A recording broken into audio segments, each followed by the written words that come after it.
Boa noite, pessoal. Então, gente, vamos começar, né? Gente, desculpa aí os problemas técnicos, né, doutora Ilma, dessa internet maluca. Bom, para quem não conhece a doutora Ilma, ela é coloproctologista, é coordenadora da coloproctologia do Hospital Madre Teresa aqui em Belo Horizonte. Ela é membro do comitê de coloproctologia da Unimed BH também. Engasguei na coloproctologia. Idealizadora do site de marcação de consultas online, o hemorroidurgente.net. É autora também do blog da doutora Ilma. Possui 37 anos de prática clínica, com mais de 4.000 cirurgias de hemorroida e mais de 1.000 cirurgias de intestino. Doutora Ilma também foi uma das precursoras da cirurgia aqui em Belo Horizonte.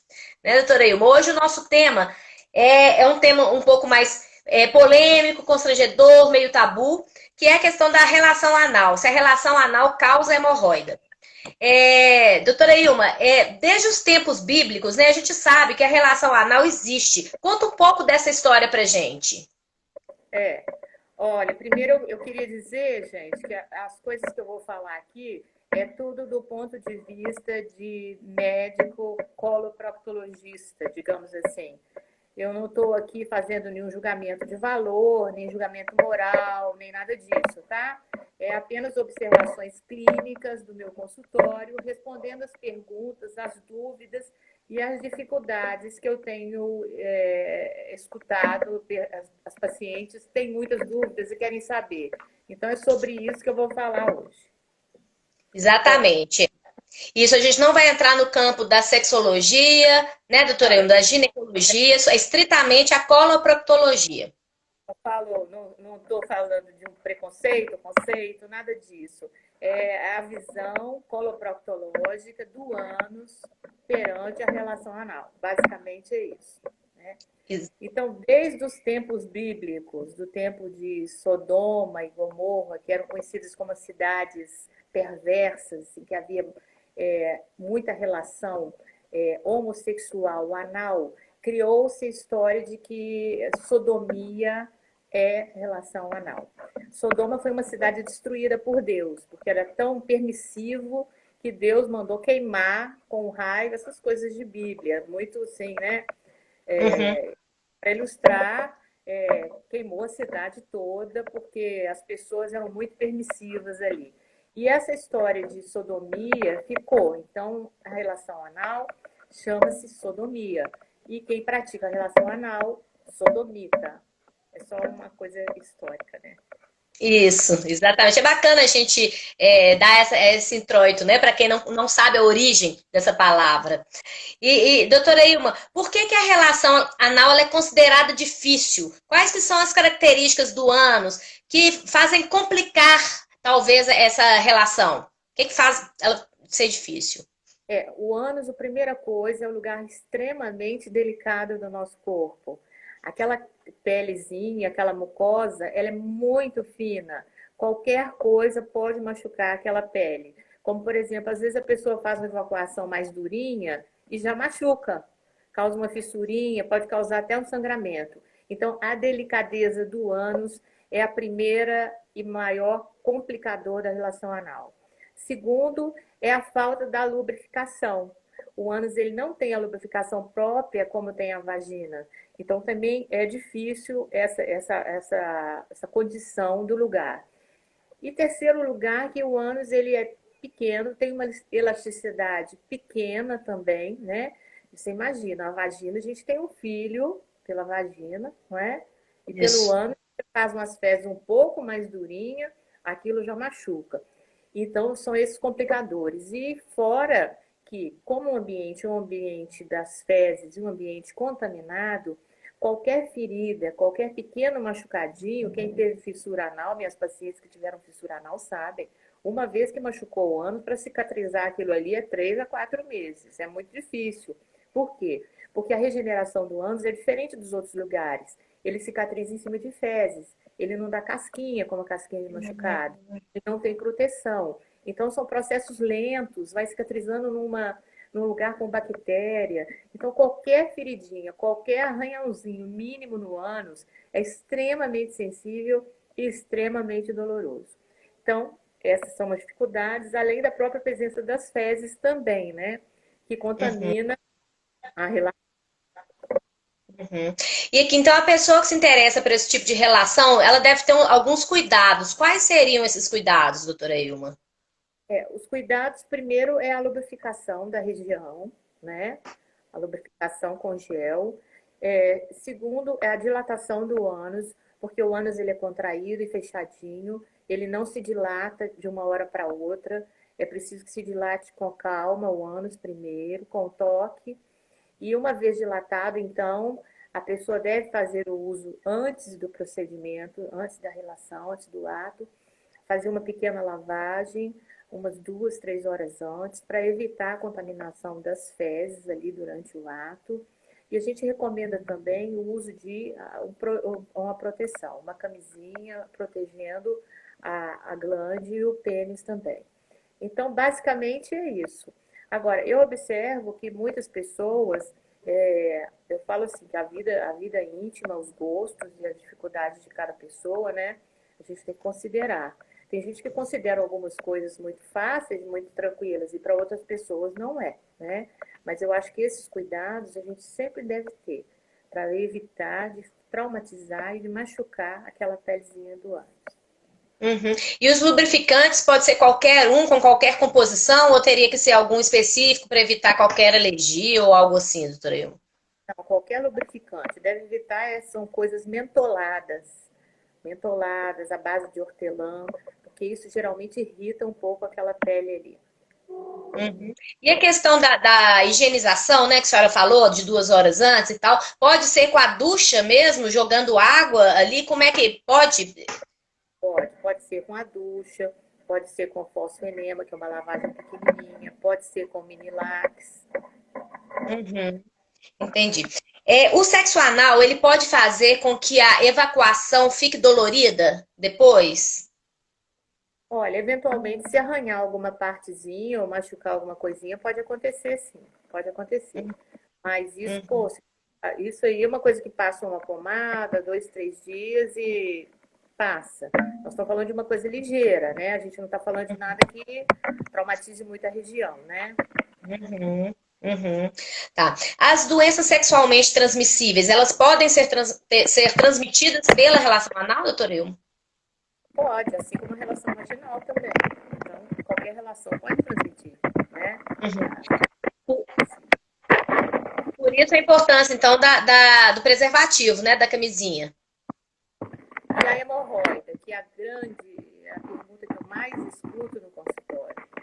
A pessoa fica muito sem jeito, muito sem graça, mas acaba perguntando, né? Doutora, eu tô sem graça de perguntar uma coisa, mas eu vou perguntar. Então Ô, doutora pergunta. Ilma, só um instante, parece que está havendo uma. Não sei se é o. A senhora está com o microfone? Não, Não, é porque está havendo um ruído, parece de alguma coisa mexendo. Não tem nada, o microfone, os fones de ouvido, não. deixa eu ver. Às vezes é o fio aqui, ó, que estava mexendo. Ah, pode ser, que está dando um ruído na hora que a senhora fala e está atrapalhando um pouco de escutar a resposta. Vê se parou. Vamos falar Parou. aqui. Oi, oi, oi, oi, oi, parou? Parou, parou sim. Hum. Então a dúvida de muitas pessoas é: se eu tiver relação anal, eu vou ter hemorroida? Uhum, E isso. não tem nada uma coisa a ver com outra. Hemorroida é uma variz no ânus, e a pessoa pode ter essa varizes por intestino preso, fezes endurecidas, gravidez, uma tendência de família. Então, hemorroida você pode ter independente de relação anal ou não. Não tem nada a ver uma coisa com outra. Ah, mas se eu tiver relação, eu vou ter alguma doença? Não necessariamente, não terá. Agora, é preciso ver se a pessoa está se sentindo confortável na relação e se a relação é consentida. Isso é muito importante. A pessoa se sentindo confortável, aquilo para ela é uma coisa tranquila, é um relaxamento da região e uma coisa que flui naturalmente, que não causa nenhum trauma. Então, eu sempre Uhum, falo, deve ser confortável e consentida. uhum. E porque o ânus ele tem terminações nervosas que vão dar o prazer, não é isso? Muito, é extremamente delicado. Eu acho que o lugar mais delicado do nosso corpo é o ânus. sem sombra de Uhum, dúvida. Você vê a comparação entre o ânus e a vagina, é impressionante. A vagina tem uma resistência, né?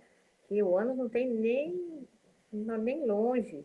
Você vê a pessoa tem uma diarreia, às vezes, vai 4, 5 vezes ao banheiro, come alguma coisa, tem uma diarreia, o ânus fica ardido, fica inchado, fica dolorido. Então, qualquer coisinha incomoda ali. É da uhum, natureza do lugar mesmo. Isso não é preconceito, não é nada. É o nosso lugar delicado, realmente é. uhum, entendi. E, assim, e quem já tem a hemorroida, ela pode praticar relação anal? Pode, desde que ela esteja se sentindo confortável e seja consentido. Acontece, a Uhum, pessoa fica tranquila, ah, vai piorar a minha hemorroida se eu tiver relação anal? Não, não vai piorar.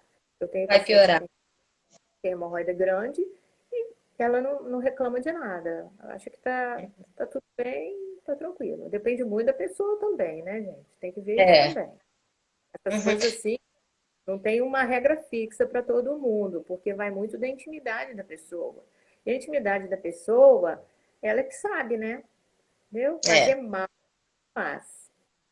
Uhum. Então não causa, o sexo anal ele não causa hemorroida, gente. Né? Não, Aí não. é o que o programa está falando, né? E pode provocar outro tipo de doença, Pode, ou de, sei lá, ou a fissura. a fissura anal. A fissura anal que é um machucado. Pode acontecer. Um pequeno machucadinho, uma feridinha aqui, isso às vezes pode acontecer mesmo. Mas é uma coisa que é facilmente tratável, como uma pomada, um banhozinho de assento, não chega a prejudicar em nada. Uhum. Entendi. É, teria mais alguma coisa, doutora Ilma, a acrescentar dessas informações? Porque os cuidados, a senhora falou já, né? Dos cuidados que, né, a senhora já colocou, Se né? alguém tem alguma pergunta, alguém quiser perguntar alguma coisa, que a gente pode responder também, né? Isso. É, não entrou nenhuma pergunta. O pessoal está entrando, mas não teve pergunta ainda não. Deixa eu dar até uma recapitulada aqui. É, muita gente entrou, mas não teve pergunta. Gente, se alguém tiver a pergunta, vamos aproveitar a presença da doutora Ilma aqui. Mas se ficar constrangido, porque às vezes tem um constrangimento, uma vergonha, pode mandar pelo direct do Instagram do Hemorroida Urgente. Pode mandar também pelo da Infinita Comunicação, que a gente encaminha para a doutora Ilma. Ah, tem uma história também que eu acho bom a gente falar aqui, Cris, da incontinência anal. Às vezes Uhum, você acha que ela tendo muita relação anal, ela pode ter uma incontinência, ou seja, pode ficar o músculo do ânus fraco e eventualmente uhum, pode soltar assim um gás sem perceber, porque o músculo está uhum. fraco. Ou pode, às vezes, até escorrer um pouquinho de fezes, que a gente chama de soiling. Mas isso a pessoa tem que ter muita relação anal, né? Tem que o músculo chegar a ficar flácido, e não é todo mundo que fica também, não. Isso aí não é regra. Uhum, Outro que às vezes apresenta essa dificuldade, mas não é a maioria, não. entendi. Uhum. Deixa eu ver aqui, ó, de todas as perguntas que tinham chegado para a gente aqui, acho que todas já foram respondidas, viu, doutora Ilma? Né, porque fica parecendo, quando a senhora, né, a senhora falou de tudo, também tem essa questão da relação do sexo anal ser, às vezes, vista como perversão, como homossexualidade, né? Na verdade, isso independe disso, né? Não tem nada a ver. Não tem nada a ver, isso sempre existiu e sempre vai existir, né? E eu acho que isso vão passando informações de geração em geração, e a gente precisa de modernizar nossos conceitos, né? E levar a coisa para coisa objetiva. Objetivamente, qual é o problema? Objetivamente. E o que que eu devo fazer para me cuidar e tentar ter relação anal? Essa que é a história, né? Porque se você se cuida, faz tudo, segue tudo direitinho, para não ter problema, a vida íntima de cada um, o gosto, as práticas, são umas coisas pessoais. Quem é alguém para julgar isso ou aquilo, certo ou errado? A gente está aqui só para orientar. A ideia é essa, viu, gente? É orientar as pessoas que querem fazer uma prática e têm dúvidas e não sabem aonde recorrer para ter uma informação fidedigna, né? Porque essas coisas que eu falo são observações clínicas de 30 e tantos anos de consultório. Eu escuto isso, já escutei e vou continuar escutando isso, não sei mais quantas vezes na minha vida, né? E eu acho que eu posso ajudar algumas pessoas explicando alguns detalhes. Então, se alguém ainda tiver alguma dúvida, quiser saber mais alguma coisa, tem o direct, né, Cris? Isso, isso. E igual a doutora Ilma falou, né? O objetivo dessas lives que a gente tem feito é exatamente trazer, fortalecer esse lado social do médico também, do papel do médico, que é de informar. Né? Então, como a coloproctologia é uma especialidade, por incrível que pareça, que ainda é confundida com outras e até pouco conhecida, né, doutora Ilma? A gente tem feito essas lives que estão todas gravadas, tanto na página da Hemorroida Urgente, que é a página da doutora Ilma, também aqui do Instagram, quanto na Definita Comunicação. Para quem quiser ver as antigas, estão lá. E essa também vai ficar gravada. Né? E a doutora Ilma tem o blog da doutora Ilma, onde ela escreve também sobre todas as doenças do intestino e do ânus, né? E que lá vocês podem buscar informações variadas. Tudo ela que escreve, né? São informações de uma médica mesmo que entende, que conhece o assunto. É isso, doutora Ilma? É isso. Então, ninguém Pois tem dúvida? não, ninguém tem dúvida. Peraí, tem alguém que colocou uma observação? Deixa eu ver aqui. Não, a Lúcia, doutora, a senhora esclareceu muito a vida de quem gosta e que tem medo. É isso mesmo, o objetivo é exatamente esse. É a gente também desmistificar um pouco, né, gente? Quebrar um pouco o tabu. É, isso mesmo. É saber, assim, de verdade o que que é e o que que tem que fazer, né? Porque, as histórias, se você entra às vezes na internet, às vezes tem algumas histórias que não são tão confiáveis assim, né? Então, Exatamente. tão confiável é tudo de bom hoje em dia, né? Você poder contar com alguém que você confia, que você sabe que aquilo que ela está falando está certo. Não Exatamente. querendo me gabar, hein, gente? Eu não gosto disso, mas é, pura verdade isso que eu tenho aqui, né? Mas são 37 anos, né, doutora Ilma, diariamente com esse assunto, né? Vivendo por ele, trabalhando por ele, né? Eu já escutei tantas histórias, tantas coisas, histórias tão variadas, né? Que eu acho que isso aí eu tenho que tudo isso que eu vejo os pacientes passarem, os apertos que a pessoa passa, o medo, a aflição, um sentimento de culpa estranho, uma coisa que eu acho que a gente pode mudar, né? Devagarinho, a gente vai evoluindo e tratando as coisas com mais naturalidade e respeito também, né? Exatamente, respeito, isso mesmo. Doutora Ilma, eu tô vendo que as pessoas não vão perguntar, né? Então eu acho que a gente já pode encerrar, né? O que que a senhora acha? Então tá. Eu espero que eu tenha ajudado vocês, espero que vocês tenham entendido. Essa era a minha ideia, de esclarecer essas coisas. E se eu conseguir, tá ótimo. Então, Obrigada. eu acho super claro, viu? E a live está gravada para quem entrou agora e para quem não viu ou que quiser indicar. É só assistir lá depois, assim que a gente terminar aqui, eu vou gravá-la. Tá bom? Gente, obrigada, boa noite, doutora Ilma, mais uma vez, muito obrigada pela participação aí da senhora, né? Pelos esclarecimentos. Como sempre, super objetivos e claros. Obrigada, viu? Obrigada. Tchau, gente. Obrigada. Tchau, Tchau, boa noite. tchau. Tchau.